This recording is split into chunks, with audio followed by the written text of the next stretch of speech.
इस सदन के माध्यम से मैं देश के उन वीर सपूतों को, उन बहादुर सैनिकों को नमन करता हूं जिन्होंने की राष्ट्र की सीमाओं की रक्षा के लिए जब भी आवश्यकता पड़ी है अपना बलिदान देने में वह पीछे नहीं रहे हैं। आज भी वह तैयार हैं और आज भी वह तत्पर हैं। साथ ही मैं उन सैनिकों की स्मृति को भी अध्यक्ष महोदय नमन करता हूं जिन्होंने की भारत की एकता और अखंडता सुनिश्चित करने के लिए अपना सर्वस्व बलिदान कर दिया। मैं पूरे देश की तरफ से सेनाओं के सभी जवानों के प्रति कृतज्ञता व्यक्त करता हूं अध्यक्ष महोदय। अध्यक्ष महोदय, आज मैं आपकी अनुमति से ऑपरेशन सिंदूर से जुड़े कुछ महत्वपूर्ण तथ्यों और विषयों को सदन के समक्ष रखने के लिए यहां खड़ा हूं।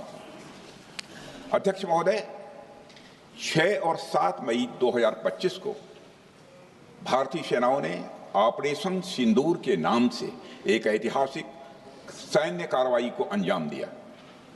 यह केवल एक सैन्य कार्रवाई नहीं थी, बल्कि यह भारत की संप्रभुता, उसकी अस्मिता, देश के नागरिकों के प्रति हमारी जिम्मेदारी और आतंकवाद के खिलाफ हमारी नीति का एक इफेक्टिव और डिसाइसिव डिमॉन्स्ट्रेशन था। अध्यक्ष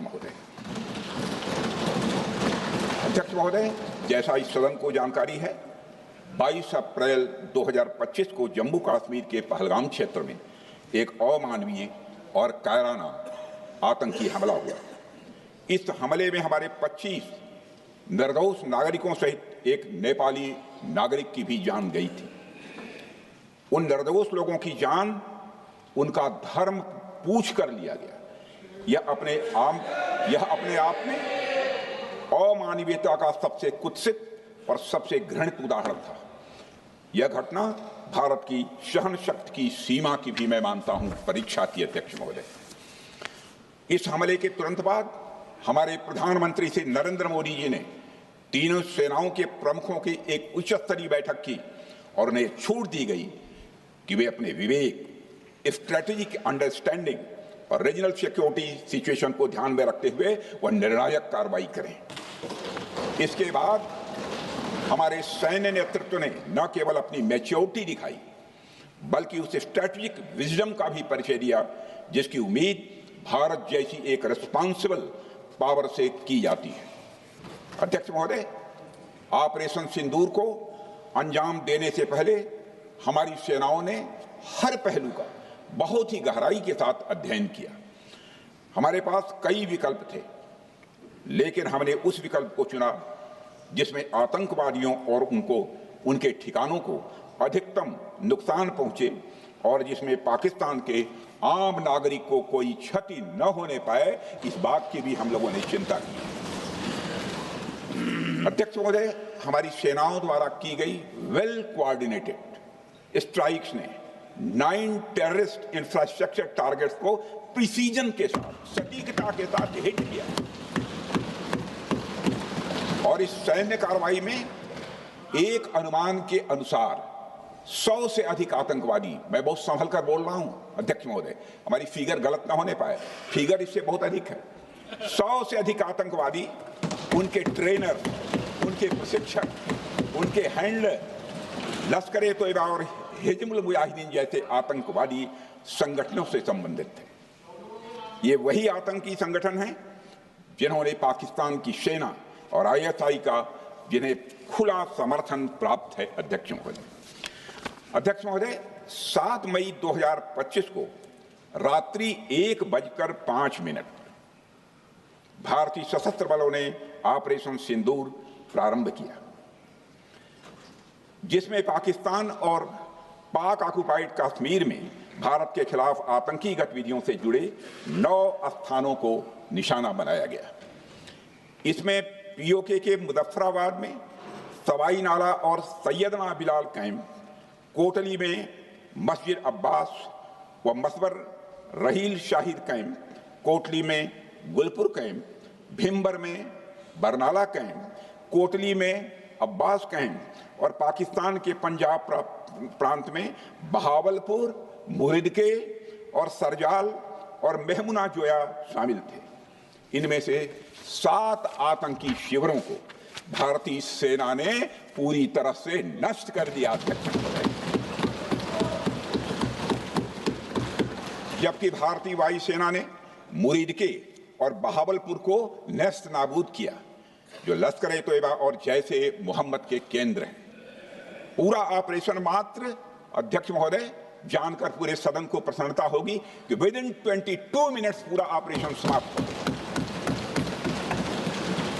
और हमने आतंकवादियों को उनके घर में घुसकर मारा।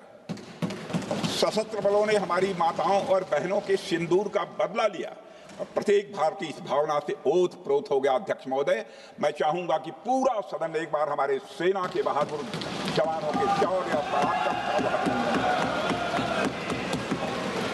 अध्यक्ष महोदय, यह सिंदूर की लाली शौर्य की कहानी है। यह सिंदूर की लाली शौर्य की कहानी है, भारत के मस्तक पर वीरता की निशानी है। अध्यक्ष महोदय, सेनाओं ने अंधेरी रात होने के बावजूद हमले की सफलता के स्पष्ट एविडेंस भी जुटाए हैं, साक्ष्य है हमारे पास। अध्यक्ष महोदय, हमले के कुछ ही घंटों के भीतर एक प्रेस रिलीज और मीडिया ब्रीफिंग के माध्यम से इन्हें जनता की जानकारी के लिए जारी कर दिया गया था। मुझे यह पुष्टि करते हुए गौरव की अनुभूति हो रही है कि सशस्त्र बल अपने सभी मिशन ऑब्जेक्टिव्स को पूरा करने में पूरी तरह से सक्षम रहे और साथ ही कामयाब रहे। अध्यक्ष महोदय, 7 मई 2025 को हमले माने 1:35 के तुरंत बाद भारतीय डीजीएमओ ने हॉटलाइन संदेश के माध्यम से पाकिस्तान के डीजीएमओ यानी डायरेक्टर जनरल मिलिट्री ऑपरेशन से संपर्क किया और टेरर इंफ्रास्ट्रक्चर के खिलाफ हमारे हमले के रेशनल और मेथोडोलॉजी के बारे में पूरी जानकारी दी और यह तथ्य भी बताया ये हमले एस्केलेटरी नेचर वाले नहीं थे, माने इसको हम आगे नहीं बढ़ाना चाहते। जिन मोहि मारा तीन मोहि मारे। अध्यक्ष महोदय, जिस प्रकार प्रभु हनुमान ने लंका में अपनी रणनीति बनाई थी, उसी प्रकार हमने भी उन्हीं को निशाना बनाया जिन्होंने हमें नुकसान पहुंचाया था। हालांकि पाकिस्तान ने इस रेशनल को समझने से इनकार कर दिया और अगले कुछ दिनों तक सिविलियन और सैन्य ठिकानों पर गोलीबारी करके बड़े पैमाने पर सीज फायर वायलेशन करके स्थिति को एस्केलेट करने की उसने कोशिश की। अध्यक्ष महोदय, 7-8 मई 2025 की रात को क्लियरली आइडेंटिफाइड आतंकवाद संबंधी ठिकानों पर हमारे सफल ऑपरेशन के बाद, सफल हमले के बाद पाकिस्तान ने स्थिति को एस्केलेट कर दिया और अनमैन्ड एरियल सिस्टम और अन्य साधनों का उपयोग करके भारतीय वायुसेना के बेसेस, भारतीय वायुसेना के सेंसर्स और सेना के फॉर्मेशन हेडक्वार्टर से लेकर ब्रिगेडों तक पर भी उसने हमला कर दिया। हालांकि हमारी इंटीग्रेटेड एयर डिफेंस ग्रिड और काउंटर यूएस ग्रिड ने इन हमलों को सफलतापूर्वक विफल कर दिया। अध्यक्ष महोदय, यस-400 यमारसैन आकाश मिसाइल सिस्टम और एयर डिफेंस गन्स बहुत प्रभावी साबित हुई हैं। अध्यक्ष महोदय, इस एस्केलेशन पर हमारा जवाबी हमला स्विफ्ट, प्रोपोर्शनेट और नवातुला था। अध्यक्ष महोदय, जिसमें 8 मई 2025 को केवल चुनिंदा पाकिस्तानी एयर डिफेंस सिस्टम और सेंसर नेटवर्क को प्रिसीजन गाइडेड मिशन द्वारा म्यूनिशंस द्वारा जो है टारगेट किया गया। अध्यक्ष महोदय, हमारी कार्रवाई पूरी तरह से सेल्फ डिफेंस में थी, न तो वह प्रोवोकेटिव थी और न तो एक्सपेंशनिस्ट थी। पाक द्वारा ये हमले 7 मई 25 से लगातार चले और 10 मई 2025 को रात लगभग 1:30 पर पाकिस्तान ने बड़े पैमाने पर भारत के ऊपर मिसाइल, ड्रोन, रॉकेट और अन्य लॉन्ग रेंज वेपन्स का इस्तेमाल किया। इसके साथ साथ उन्होंने इलेक्ट्रॉनिक वारफेयर से जुड़ी टेक्नोलॉजीज का भी सहारा लिया। अध्यक्ष महोदय, उनके निशाने पर हमारे भारतीय वायुसेना के अड्डे, थल सेना के एमिनिशन डिपोज, हवाई अड्डे और मिलिट्री कैंट थे। अध्यक्ष महोदय, यह कहते हुए मुझे गौरव की अनुभूति हो रही है कि हमारे air defence system, counter drone system और इलेक्ट्रॉनिक इक्विपमेंट्स ने पाकिस्तान के इस हमले को पूरी तरह से नाकाम कर दिया। पाकिस्तान हमारे किसी भी टारगेट को हिट नहीं कर पाया अध्यक्ष महोदय, और हमारे किसी भी इंपॉर्टेंट एसेट को नुकसान नहीं हुआ है। हमारी सुरक्षा व्यवस्था अध्यक्ष महोदय चाक चौबंद थी और हर हमले को हम लोग रोका गया। मैं इसके लिए भारतीय सेना के बहादुर सैनिकों की जमकर सराहना करता हूं, जिन्होंने दुश्मन के हर मंसूबे पर पानी फेर दिया। और अपने प्रतिपक्ष के मित्रों से भी कहना चाहता हूं, एक बार फिर से भारत के सेना के जवानों का कम से कम मेज थपथपाकर उनका अभिनंदन करिए। बहुत बहुत धन्यवाद। बहुत बहुत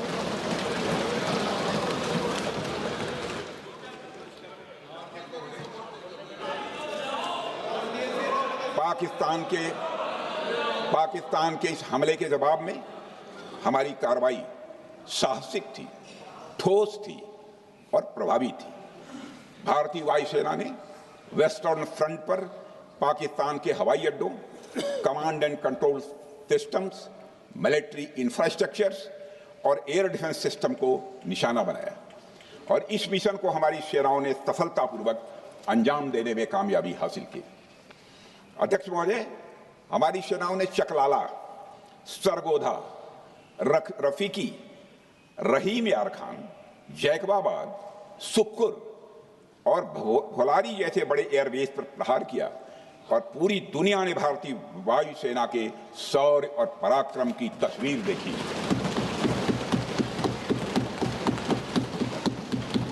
अध्यक्ष महोदय, ऑपरेशन सिंदूर ट्राई सर्विसेज कोऑर्डिनेशन का एक बेमिसाल उदाहरण था। जब भारतीय वायुसेना ने आसमान से हमले किए, हमारी थल सेना ने जमीन पर मोर्चा संभाल लिया। हमारे जवान नियंत्रण रेखा पर पूरी ताकत से डटे रहे और पाकिस्तान की हर हरकत का करारा जवाब दिया। अध्यक्ष महोदय, भारतीय नौसेना ने भी, लोग पूछते हैं भारतीय नौसेना का क्या रोल था, भारतीय नौसेना ने भी उत्तरी अरब सागर में अपनी तैनाती मजबूत कर दी। भारतीय नौसैनिकों ने पाकिस्तान को यह साफ संदेश दिया कि हम समुद्र से लेकर जमीन तक पाकिस्तान के हर महत्वपूर्ण ठिकानों पर प्रहार करने में न केवल सक्षम हैं बल्कि हम तैयार हैं। अध्यक्ष महोदय, इस ऑपरेशन का मकसद टेररिस्ट कैंप्स और उनके सपोर्टर्स को टारगेट करना, उन्हें नेस्त नाबूद करना था और ये साफ संदेश देना था कि भारत आतंकवाद के विरुद्ध जीरो टॉलरेंस रखता है। भारत ने कार्रवाई इसलिए रोकी क्योंकि कॉन्फ्लिक्ट के पहले और उसके दौरान जो भी पॉलिटिकल और मिलिट्री ऑब्जेक्टिव्स तय किए गए थे उसे हम पूरी तरह से हासिल कर चुके थे। इसलिए यह कहना, यह मानना कि यह ऑपरेशन किसी दबाव में रोका गया था, यह बेबुनियाद है और सरासर गलत है।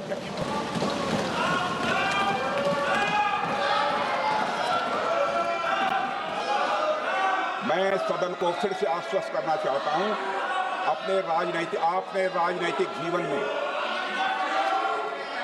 अध्यक्ष महोदय, मैं आपके माध्यम से सदन को आश्वस्त करना चाहता हूं, अपने राजनीतिक जीवन में जानबूझकर कभी भी असत्य न बोलूं, इसकी भरपूर कोशिश की है मैंने, चाहे सदन हो अथवा सदन के बाहर। अध्यक्ष महोदय, मैं आपके माध्यम से सदन को यह भी अवगत कराना चाहता हूं,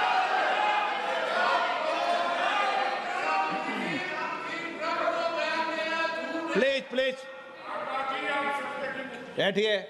आप क्यों खड़े? अध्यक्ष महोदय, मैं आपके माध्यम से सदन को यह भी अवगत कराना चाहूंगा कि सीमा पार करना या वहां की टेरिटरी कैप्चर करना इस ऑपरेशन का उद्देश्य नहीं था।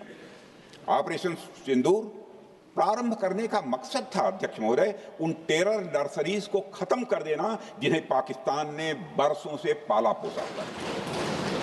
और यह ऑपरेशन उन मासूम परिवारों को न्याय दिलाने के लिए लॉन्च किया गया था, जिन्होंने पाक स्पॉन्सर्ड टेररिस्ट अटैक्स में अपने प्रियजनों को खोया था।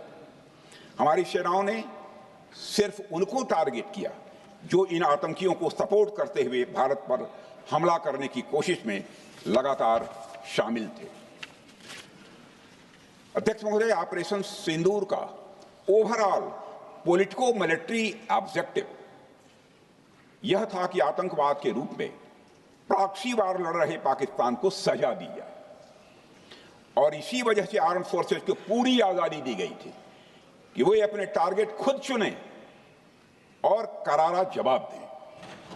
और इस ऑपरेशन का उद्देश्य कोई भी युद्ध छेड़ना नहीं था, बल्कि फोर्स के डिमॉन्स्ट्रेटिव यूज से एडवर्सरी को झुकने के लिए मजबूर करना था।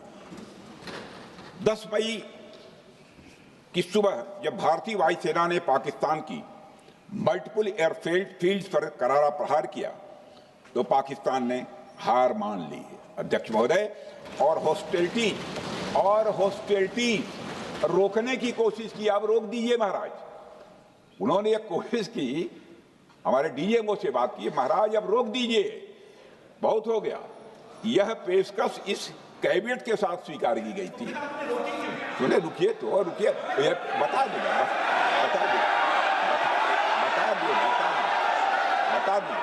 अब बैठ आपको मौका मिलेगा। यह क्यों रुका, इसका पहले ही मैं पूरी तरह से वर्णन कर चुका हूं अध्यक्ष महोदय। मैं नेता प्रतिपक्ष को बहुत सम्मान के साथ कहना चाहता हूं कि कृपया एक बार मेरा पूरा भाषण पूछ लें। आपको प्रश्न पूछने की पूरी आजादी है, आप पूछ सकते हैं, मैं उसका उत्तर दूंगा। अध्यक्ष महोदय, 10 मई की सुबह जब भारतीय वायुसेना ने पाकिस्तान की मल्टीपल एयरफील्ड पर करारा प्रहार किया तो पाकिस्तान ने हार मान ली और हॉस्टिलिटी रोकने की उन्होंने पेशकश की। यह पेशकश इस कैबिनेट के साथ स्वीकार की गई हम लोगों के द्वारा कि यह ऑपरेशन केवल पाज किया गया है, स्थगित किया गया है। यह ऑपरेशन समाप्त नहीं हुआ है अध्यक्ष महोदय। अगर पाकिस्तान की ओर से भविष्य में कोई भी मिस एडवेंचर हुआ तो यह ऑपरेशन, अध्यक्ष महोदय, मैं सदन को आश्वस्त करना चाहता हूं, दोबारा प्रारंभ हो।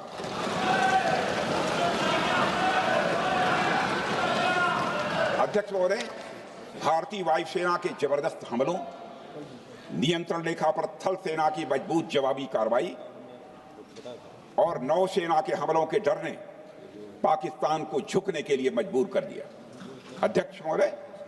और पाकिस्तान की हार उनकी एक सामान्य विफलता नहीं थी, बल्कि यह उसके सैन्य बल और मनोबल, यह दोनों की एक हार थी। 10 मई को पाकिस्तान के डीजीएमओ ने भारत के डीजीएमओ से संपर्क किया और सैन्य कार्रवाइयों को रोकने की अपील की। मैं सदन में यह बात फिर से दोहराना चाहूंगा कि पाकिस्तान के डीजीएमओ ने भारत के डीजीएमओ से संपर्क किया और सैन्य कार्रवाइयों को रोकने की अपील की। 12 मई को दोनों देशों के डीजीएमओ के बीच औपचारिक संवाद हुआ और दोनों पक्षों ने सैन्य कार्रवाइयों पर विराम लगाने का निर्णय लिया। अध्यक्ष महोदय, हमारे सैनिकों का जो मनोबल, मातृभूमि की रक्षा करने का जो उनका समर्पण है, ऑपरेशन सिंदूर के दौरान उसका दर्शन 140 करोड़ से अधिक भारतवासियों ने देखा। मुझे खुद भी और प्रधानमंत्री जी को सीमावर्ती क्षेत्रों में जाकर हमारे जवानों से मुलाकात का अवसर मिला है। अध्यक्ष महोदय, श्रीनगर के मिलिट्री बेस पर, भुज के एयरबेस पर, उधमपुर के कमांड सेंटर पर, हर जगह प्रत्यक्ष मैंने अपनी आंखों से देखा कि हमारे सैनिकों का मनोबल अपनी पूरी बुलंदी पर था। उनकी आंखों में विश्वास है और उनका संकल्प अडिग है। वे न केवल भारत की सीमाओं की रक्षा कर रहे हैं, बल्कि हमारे राष्ट्रीय स्वाभिमान की भी अध्यक्ष महोदय रक्षा कर रहे हैं। अध्यक्ष महोदय, किसी भी देश में जनता सत्ता पक्ष को और विपक्ष को अलग अलग दायित्व सौंपती है, दोनों को अलग अलग दायित्व, और हेल्दी डेमोक्रेसी में तो स्वाभाविक है। सत्ता पक्ष का काम होता है जनता के हितों को ध्यान में रखते हुए कार्य करना, और विपक्ष का काम होता है सरकार से जनता के मुद्दों से संबंधित जरूरी प्रश्न पूछना। ऑपरेशन सिंदूर क्यों शुरू किया गया, इसकी जानकारी पहले भी दी गई है और आज भी मैंने सदन को दी है। अध्यक्ष महोदय, कभी कभी हमारे प्रतिपक्ष के लोग ये पूछते रहे हैं कि हमारे कितने बीमार गिरे। मुझे लगता है उनका यह प्रश्न हमारी राष्ट्रीय जनभावनाओं का सही से प्रतिनिधित्व नहीं कर रहा है। मुझे लगता है उन्होंने एक बार भी हमसे यह नहीं पूछा कि हमारी सेनाओं ने दुश्मन के कितने विमान मार गिराए।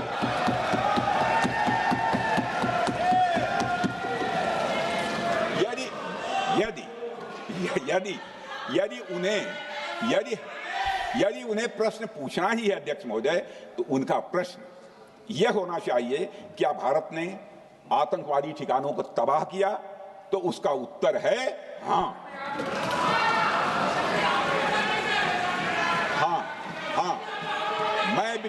मैं विपक्ष के सम्मानित साथियों से कहना चाहता हूं कि आपको प्रश्न पूछना है तो यह प्रश्न पूछिए, क्या ऑपरेशन सिंदूर सफल रहा?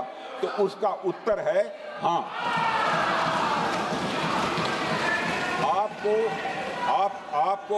आपको प्रश्न पूछना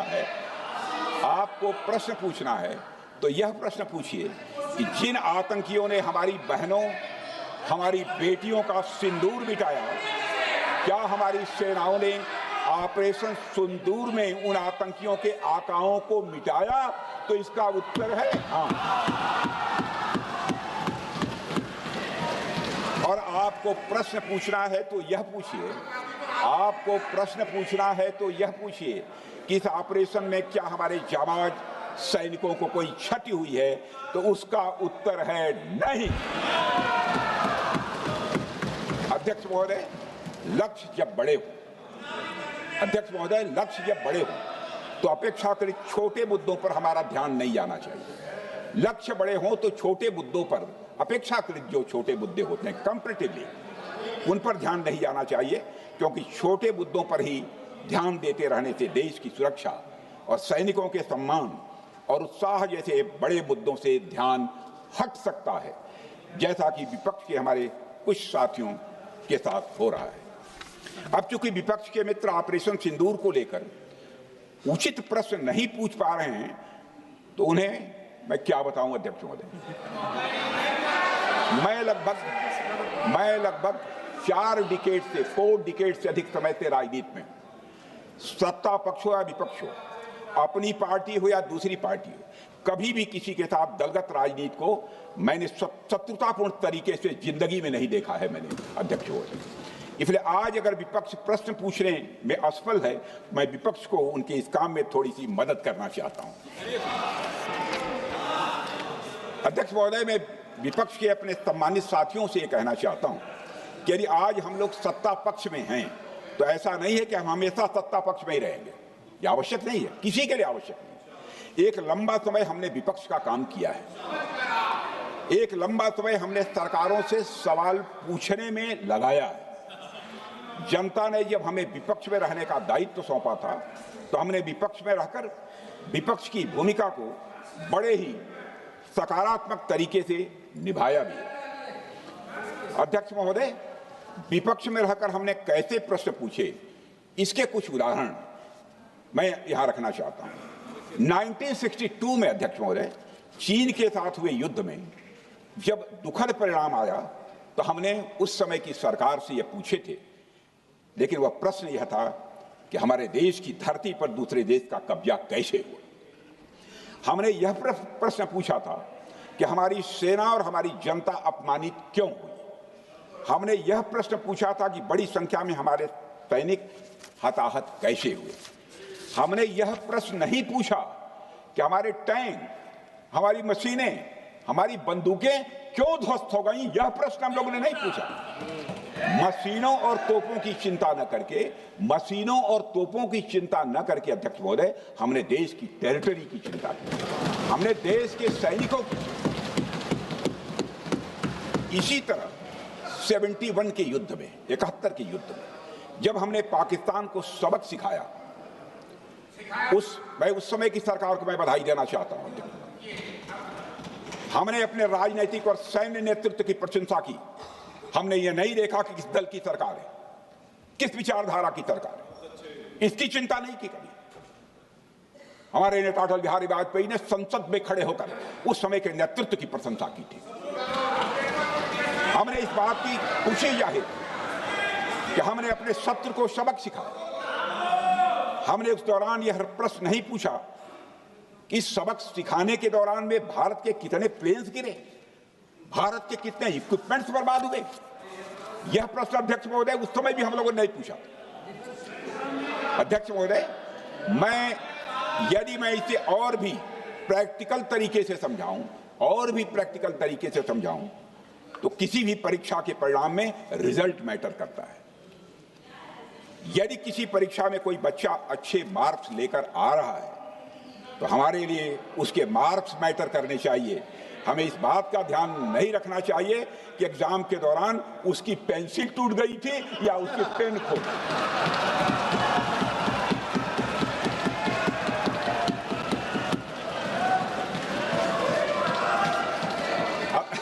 अध्यक्ष महोदय, अल्टीमेटली रिजल्ट मैटर करता है और रिजल्ट यह है, अध्यक्ष महोदय, अल्टीमेटली रिजल्ट मैटर करता है और रिजल्ट यह है अध्यक्ष महोदय कि ऑपरेशन सिंदूर के दौरान हमारी सेनाओं ने जो लक्ष्य निर्धारित किया था, उन लक्ष्यों को पूर्ण रूप से प्राप्त करने में हमने कामयाबी हासिल की। अध्यक्ष महोदय, भारत हमेशा से पाकिस्तान सहित अपने पड़ोसी देशों से मित्रता और सौहार्द सहयोगपूर्ण संबंध का सदैव इच्छुक रहा है। इसके लिए भारत की सभी सरकारों ने ईमानदारी से प्रयास भी किए हैं। वह चाहे आदरणीय लाल बहादुर शास्त्री जी हों या अटल बिहारी वाजपेयी जी हों या हमारे स्वर्गीय मनमोहन सिंह जी हों या प्रधानमंत्री श्री नरेंद्र मोदी जी, सभी ने हमेशा चाहा है कि इस इलाके में शांति और समृद्धि बनी रहे। सभी ने यह चाहा। अध्यक्ष महोदय, यह बात हमारी सिविलाइजेशनल वैल्यूज के साथ मेल खाती है, इसलिए ऐसा हुआ। अध्यक्ष महोदय, पूरा विश्व जानता है कि पूर्व प्रधानमंत्री से अटल बिहारी वाजपेयी जी ने शांति का संदेश लेकर 1999 में लाहौर बस यात्रा की थी। वह सिर्फ एक यात्रा नहीं थी, वह यात्रा भारत की संस्कृति और शांति की प्रतीक थी। यह हमारे भारत की प्रकृति थी। लाहौर पहुंचकर से अटल बिहारी वाजपेयी जी ने मीनारे पाकिस्तान पर विजिटर्स रूप में जो लिखा था, जिसका जिक्र लोग आज भी करते हैं, और उन्होंने लिखा था, उसकी मैं चर्चा करता हूं। उन्होंने लिखा था कि मीनारे पाकिस्तान से मैं पाकिस्तान की जनता को यह विश्वास दिलाना चाहता हूं कि भारत अस्थायी शांति और मित्रता का आकांक्षी है। मैंने पहले भी कहा है और फिर भी कहता हूं, एक स्थिर और समृद्ध पाकिस्तान भारत के हित में है, इसमें कोई संदेह नहीं होना चाहिए। अध्यक्ष महोदय, यह हमारी सोच थी, यह हमारी शांति की पहल थी। यह पहल हमारी हजारों साल पुरानी सांस्कृतिक चेतना, हमारी नैतिक शक्ति और हमारी सभ्यता के उन मूल्यों से निकली थी जो शांति को शक्ति मानती है। अध्यक्ष महोदय, लेकिन हमारे शांति के प्रयास को हमारी नाइविटी, उदारता या सरलता समझ लिया गया। जब हम शांति के लिए कदम बढ़ा रहे थे, उसी वक्त पाकिस्तान कारगिल में घुसपैठ की साजिश रच रहा था। हम दोस्ती के राह पर थे तो वो षड्यंत्र की राह पर था। जब हम मामला खुलकर सामने आया तो हमारे वीर सैनिकों ने इस घुसपैठ के खिलाफ कार्रवाई करना प्रारंभ किया, और जब भारत की जीत सामने दिखाई दे रही थी तो पाकिस्तान ने परमाणु युद्ध की धमकी दे डाली। अध्यक्ष महोदय, तब हमारे तत्कालीन प्रधानमंत्री आदरणीय अटल बिहारी वाजपेयी जी ने कहा था, पाक सेना के परमाणु हमले से भारत का तो कुछ नहीं बिगड़ेगा, लेकिन पाकिस्तान दूसरे दिन का सूरज नहीं देख पाएगा।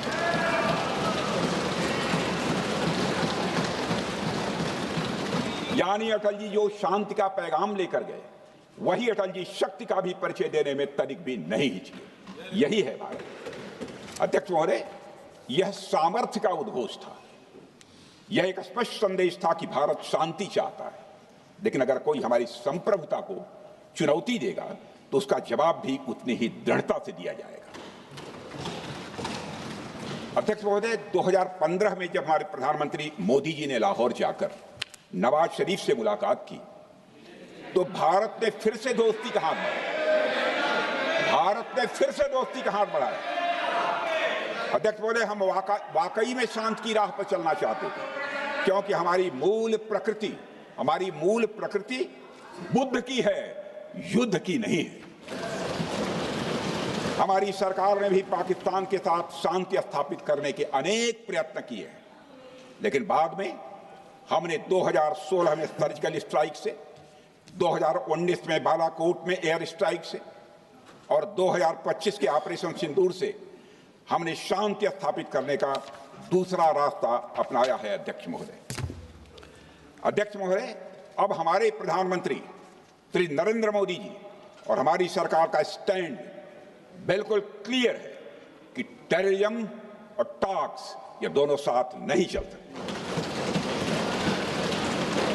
क्योंकि सभ्य मुल्कों के बीच बातचीत होती है। अध्यक्ष महोदय, लोकतांत्रिक देशों में बातचीत होती है, पर एक ऐसा देश जिसके वजूद में लोकतंत्र का एक कतरा भी न हो और सिर्फ रिलीजियस फैनेटिसिज्म, टेररिज्म और हेट्रेड अगेंस्ट इंडिया हो, उसके साथ संवाद किसी भी सूरत में नहीं किया जा सकता, क्योंकि टेररिज्म की भाषा जो अध्यक्ष महोदय होती है वह खून, डर और नफरत है, संवाद नहीं। गोलियों की आवाज में संवाद की आवाज दब जाती है। जहां खून बहता है वहां बातचीत की गुंजाइश अध्यक्ष महोदय नहीं बचती। अध्यक्ष महोदय, पाकिस्तान की वर्तमान स्थिति अब जग जाहिर है। जिस देश ने आतंक को अपनी विदेश नीति का औजार बना लिया, वह अंततः अपने ही जाल में फंस जाता है। पाकिस्तान की नीति और चरित्र को लेकर कोई भ्रम नहीं रहना चाहिए। यह एक ऐसा देश है जो वैश्विक आतंकवाद की नर्सरी है और उन्होंने इसको अपनी स्टेट पॉलिसी का भी एक आधार बनाया हुआ है। अध्यक्ष महोदय, ऑपरेशन सिंदूर के दौरान पूरी दुनिया ने देखा है कि पाकिस्तान में सरकार आतंकवादियों के लिए स्टेट फ्यूनरल का इंतजाम कर रही है और सैन्य अधिकारी भी आतंकवादियों के जनाजे में भाग लेते हैं। यह वही देश है जो सीमा पर सैनिकों से लड़ने का साहस नहीं जुटा पाता, इसलिए निर्दोष नागरिकों, बच्चों और तीर्थयात्रियों को आतंकवाद का निशाना बनाता है। पाकिस्तान की सेना और आईएसआई आतंकवाद को एक प्रॉक्सी वार के रूप में अध्यक्ष महोदय इस्तेमाल करती हैं और उसके सहारे वे भारत को डिस्टेबलाइज करने का सपना देखती है। अध्यक्ष महोदय, मैं लोकतंत्र के मंदिर में खड़े होकर यह बात कह रहा हूं कि भारत को 1000 कट्स देने का सपना पालने वालों को नींद से जग जाना चाहिए। यह मोदी जी के नेतृत्व वाला नया भारत है जो आतंकवाद के खिलाफ किसी हद तक जा सकता है।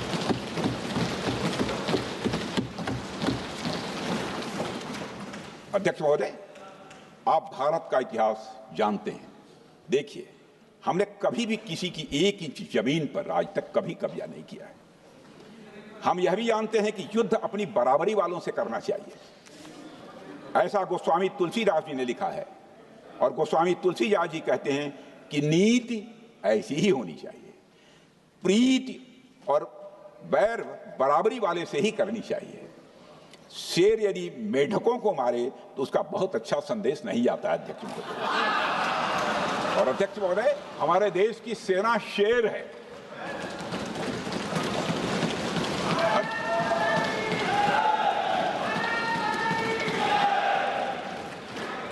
अध्यक्ष महोदय, पाकिस्तान जैसा देश जो साइज, सामर्थ्य, शक्ति और समृद्धि में हमारे आसपास भी नहीं है, उस मुल्क से कैसा मुकाबला? जो मुल्क अपने अस्तित्व के लिए दूसरों पर आश्रित हो, उसके मुकाबले का मतलब है अपना स्तर कम करना। हमारी नीति है आतंकवाद के खिलाफ प्रभावी कार्रवाई करना। हमारा पाकिस्तान विरोध उनकी आतंकवाद की नीति के कारण है, इसलिए पाकिस्तान का हमारा विरोध है। अध्यक्ष महोदय, हम अगर शांति की आशा के लिए हाथ बढ़ाना जानते हैं तो अशांति फैलाने वाले हाथों को उखाड़ना भी जानते हैं। अध्यक्ष महोदय, अगर शांति के प्रयास करना हम जानते हैं तो दुष्टों को जो भाषा समझ में आए उसी भाषा में समझाना भी जानते हैं। सठे साक्ष्यम समाचरेत, अर्थात दुष्ट के साथ दुष्टता का ही व्यवहार करना पड़ता है कभी कभी। अध्यक्ष महोदय, हमने भगवान कृष्ण से सीखा है कि शिशुपाल की 100 गलतियां माफ की जा सकती हैं, पर अंत में धर्म की रक्षा के लिए सुदर्शन चक्र उठाना ही पड़ता है।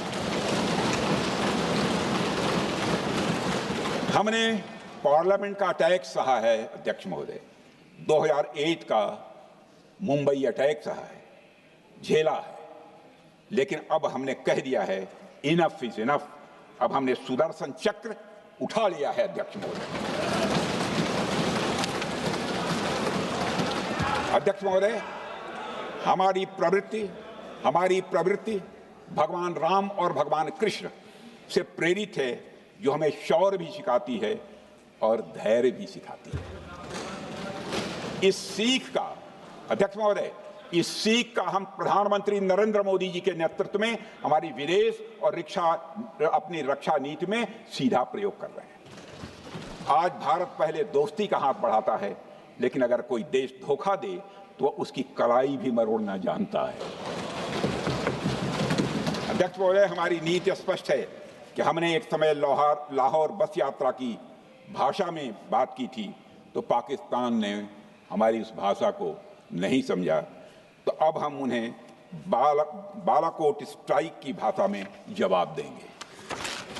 अध्यक्ष महोदय, भारत के लिए शांति हमारी प्रायोरिटी है, हमारी प्राथमिकता है और हमारी शक्ति उसका आधार है।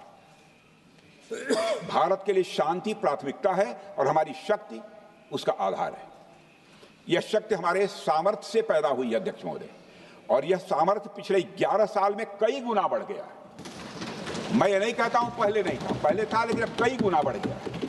आज भारत विश्व की चौथी सबसे बड़ी अर्थव्यवस्था है और अभी आई मॉर्गन स्टैनली के रिपोर्ट के मुताबिक 2028 तक विश्व की तीसरी सबसे बड़ी अर्थव्यवस्था बनने की ओर भारत चल रहा है। अध्यक्ष महोदय, आर्थिक उन्नति के साथ साथ भारत के रक्षा क्षेत्र में 2014 से उल्लेखनीय परिवर्तन, रिमार्केबल चेंज आया है।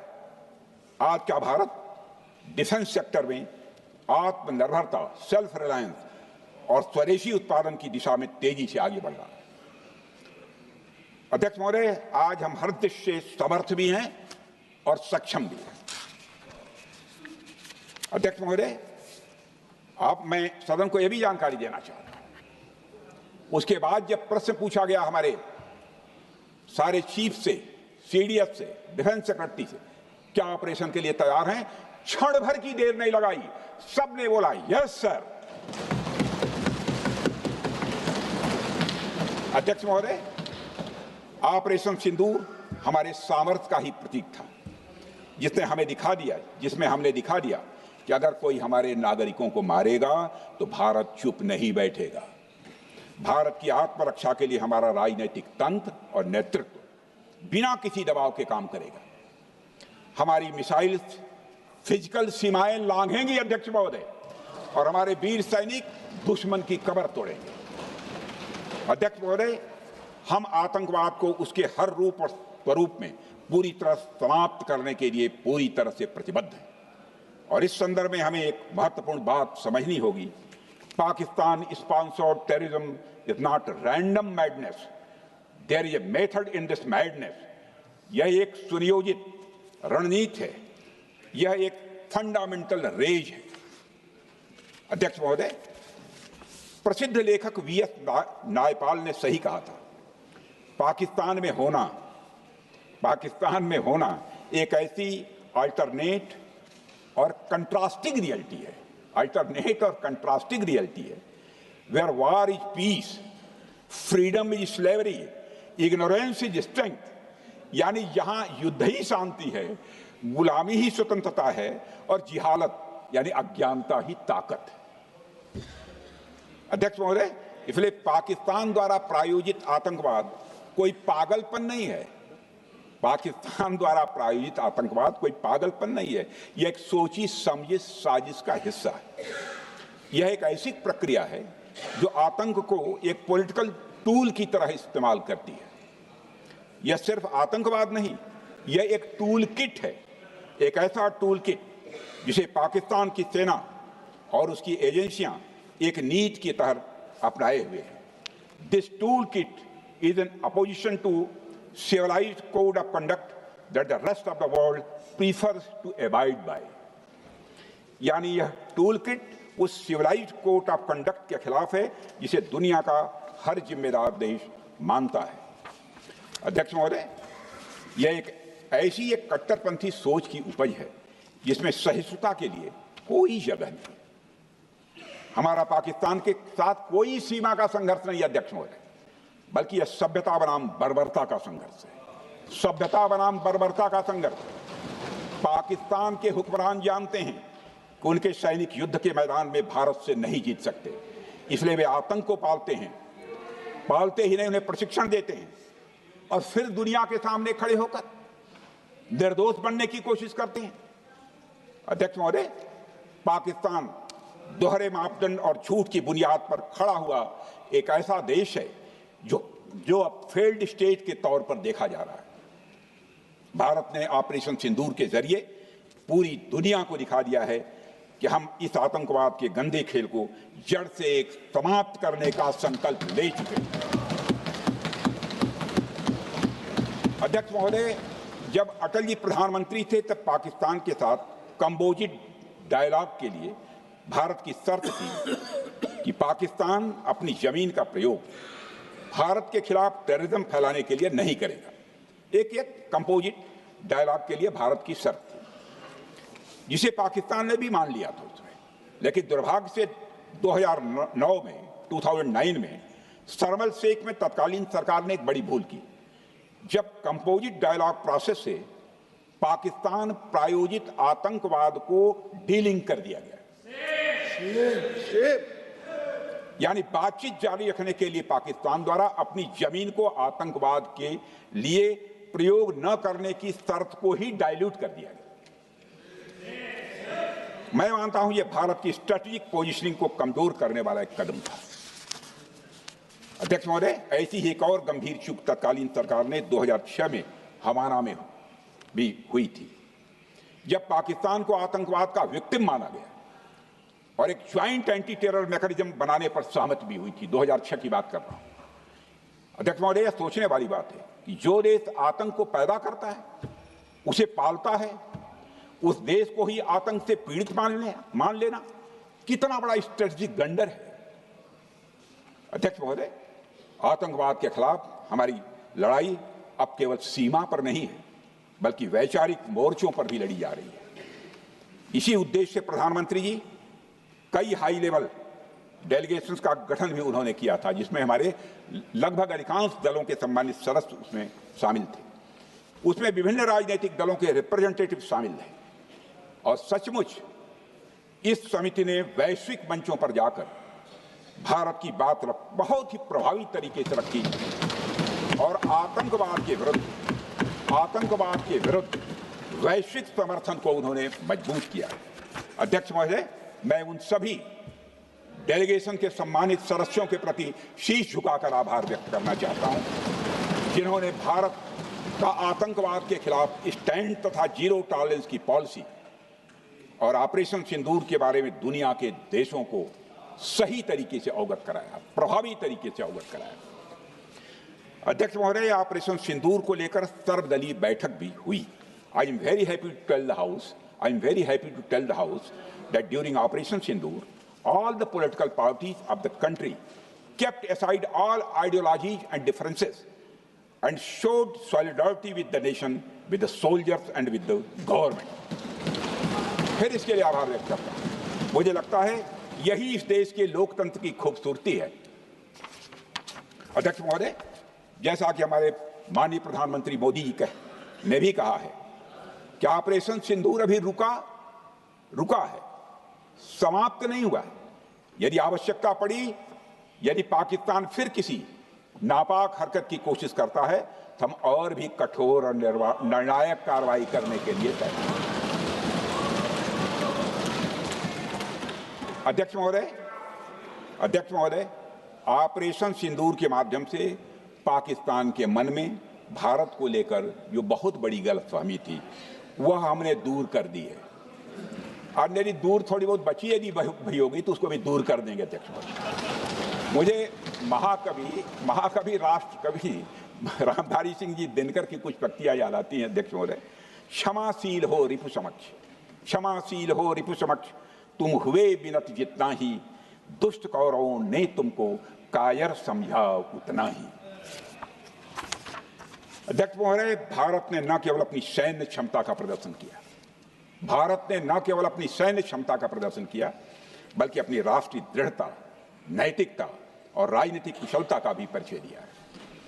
भारत अब किसी भी आतंकी हमले का निर्णायक और स्पष्ट उत्तर देगा। अध्यक्ष महोदय, हमने एक नई लक्ष्मण रेखा खींच ली है। अब आतंकवाद को आश्रय और समर्थन देने वालों को कोई शरण नहीं मिलेगी। और अध्यक्ष महोदय, भारत किसी भी तरह के न्यूक्लियर ब्लैकमेलिंग या दबावों के आगे अब झुकने वाला नहीं है।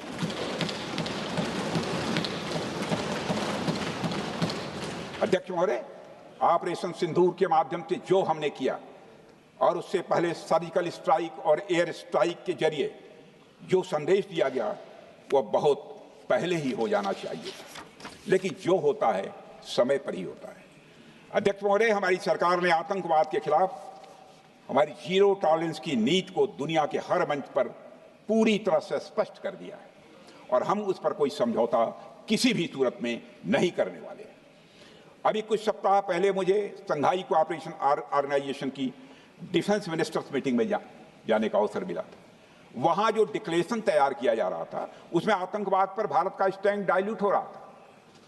हमने साफ कह दिया कि जब तक आतंकवाद के मुद्दे पर भारत का स्टैंड रखा नहीं जाएगा, हम किसी ज्वाइंट स्टेटमेंट पर साइन नहीं करेंगे और इसकी वजह से वहां कोई ज्वाइंट स्टेटमेंट नहीं आया। अध्यक्ष महोदय, इसका परिणाम क्या? अब देखिए, हमारे प्रधानमंत्री जी ब्रिक्स की बैठक में ब्राजील गए, करिश्मा किया है हमारे प्रधानमंत्री।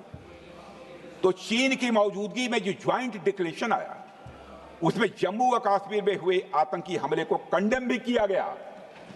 यह प्रधानमंत्री ने करिश्मा करके दिखाया, यानी भारत की बात अंततः मानी गई।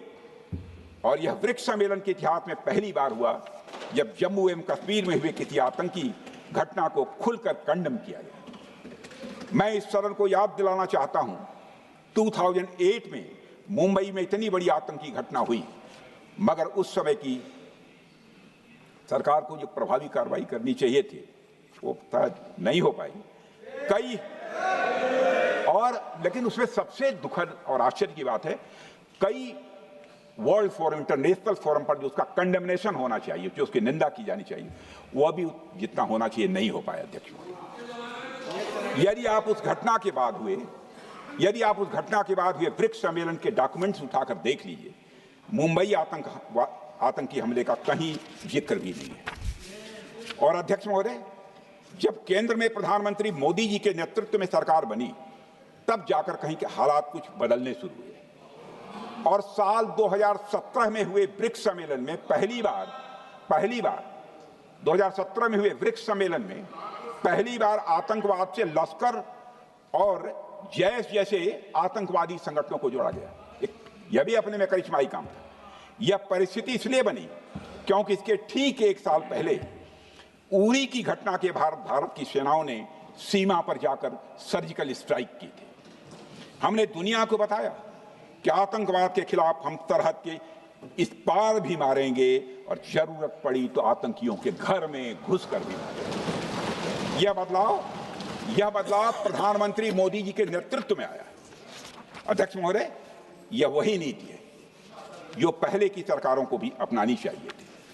उन सरकारों को जिनके शासनकाल में भारत ने सबसे भीषण आतंकी हमलों का सामना किया, जिनमें 2008 का मुंबई हमला आज भी हर हिंदुस्तानी के जहन में बैठा हुआ है, जिंदा है, एक न भूलने वाली त्रासदी के रूप में जिंदा है।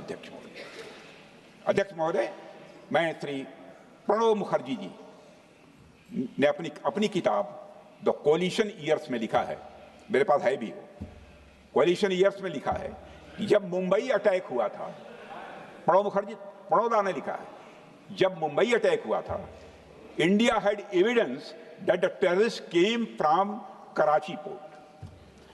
पाकिस्तान के नॉन स्टेट एक्टर्स के बहाने पूरी दुनिया में, नॉन स्टेट एक्टर्स के बहाने को पूरी दुनिया में कोई मान नहीं रहा था। उन्होंने लिखा है प्रणोदा ने, and I quote, amid heated debates within the cabinet, there was a demand for military intervention which I rejected। यह उन्होंने लिखा, मैंने नहीं लिखा है, अनकोट। अध्यक्ष महोदय, भारतीय विदेश सेवा के एक वरिष्ठ अधिकारी ने भी अपनी किताब में इस बात की पुष्टि की है, जिनका नाम है अजय बिसारिया, और वो शायद फॉरेन सेक्रेटरी थे, कि मुंबई हमले के तुरंत बाद एक उच्च स्तरीय बैठक हुई थी जिसमें तत्कालीन विदेश मंत्री प्रणोदा ने पूछा व्हाट शुड बी डन। तो विदेश सचिव शिवशंकर मेनन जी ने सुझाव दिया कि भारत मोरदके में लश्कर तोयबा के मुख्यालय पर क्रूज मिसाइल से हमला कर सकता है। यह सुनकर प्रणोदा ने चश्मा उतारकर साफ किया और सभी अधिकारियों को धन्यवाद देकर बैठक समाप्त कर दी। अध्यक्ष महोदय, उस समय की सरकार ने जो सही समझा वो किया, पर मैं मानता हूं कि अगर तब की सरकार ने भी 2016 सर्जिकल स्ट्राइक, 2019 एयर स्ट्राइक जैसे निर्णायक और कठोर कदम उठाए होते तो पाकिस्तान की स्ट्रेटजिक कैलकुलस बदल सकती थी। एक पावरफुल और डिसाइसिव एक्शन पाकिस्तान और उनकी सेना के द्वारा इस 500 टेररिस्ट ऑर्गेनाइजेशंस के लिए बड़ा डिसइंसेंटिव साबित हो सकती थी। अध्यक्ष महोदय, 2008 में मुंबई हमलों के बाद उस समय की सरकार ने सिर्फ बातचीत का मार्ग चुना था। मैं स्पष्ट करना चाहता हूं, यह कोई आलोचना नहीं है अध्यक्ष महोदय, न उस सरकार की, न उस समय के प्रधानमंत्री की, और न ही उन नेताओं की। उस समय की लीडरशिप को जो सही लगा उन्होंने वह निर्णय लिया। अध्यक्ष महोदय, बस मैं इतना ही कहना चाहता हूं कि आज का भारत अलग सोचता है और अलग तरीके से काम करता है। हमारा मानना है यह आपका प्रतिद्वंदी आतंक को रणनीति बना चुका हो और बातचीत की भाषा नहीं समझता हो तो standing firm and being decisive के अलावा कोई विकल्प नहीं बचता है। अध्यक्ष महोदय, आज हमारे प्रधानमंत्री मोदी जी के नेतृत्व में भारत वह देश नहीं रहा जो पहले था। Two-day doziers have been replaced by decisive action. Two-day doziers have been replaced by decisive action. आज भारत सहता नहीं है, भारत जवाब देता है। अध्यक्ष महोदय, आज भारत आतंक की जड़ तक जाता है और उसे उखाड़ फेंकने का सामर्थ्य रखता है। अध्यक्ष महोदय, मैं इस सदन को और देश की जनता को यह विश्वास दिलाना चाहता हूं कि हमारी सरकार, हमारी सेनाएं और हमारी लोकतांत्रिक संस्थाएं सब मिलकर, हम और ये सारे लोग सभी मिलकर देश की एकता, अखंडता और सुरक्षा के लिए जो भी कदम उठाना आवश्यक होगा वह कदम उठाएंगे और उसके प्रति हम पूरी तरह से कमिटेड हैं। अध्यक्ष महोदय, अंत में मैं केवल इतना ही कहना चाहता हूं, यह समय एकजुट होकर अपनी सुरक्षा, संप्रभुता और आत्मसम्मान की रक्षा के संकल्प को और अधिक मजबूत करने का है। हमें यह याद रखना होगा कि हमारी सामाजिक और राजनीतिक एकता ही यह हमारी सबसे बड़ी ताकत है। अध्यक्ष महोदय, आतंकवाद को समर्थन देने वालों को यह स्पष्ट संदेश चला गया है कि भारत अपनी मातृभूमि की रक्षा के लिए पूरी तरह से संकल्पबद्ध है। आइए हम सभी दलगत भाव से ऊपर उठकर संघवरध्वम के मंत्र से प्रेरणा लेकर एक साथ खड़े हो जाएं और हम इस राष्ट्रीय संकल्प को मजबूत करें। यही हम सबका राष्ट्रीय दायित्व है। और इन्हीं शब्दों के साथ अध्यक्ष महोदय, आपने मुझे विचार रखने का अवसर दिया। आपके प्रति आभार व्यक्त करते हुए और अपने सभी सम्मानित सदस्यों के प्रति धन्यवाद की व्यक्त करते हुए अपना निवेदन समाप्त करता हूँ। सबने शांतिपूर्वक बात श्री गौरव गोगोई।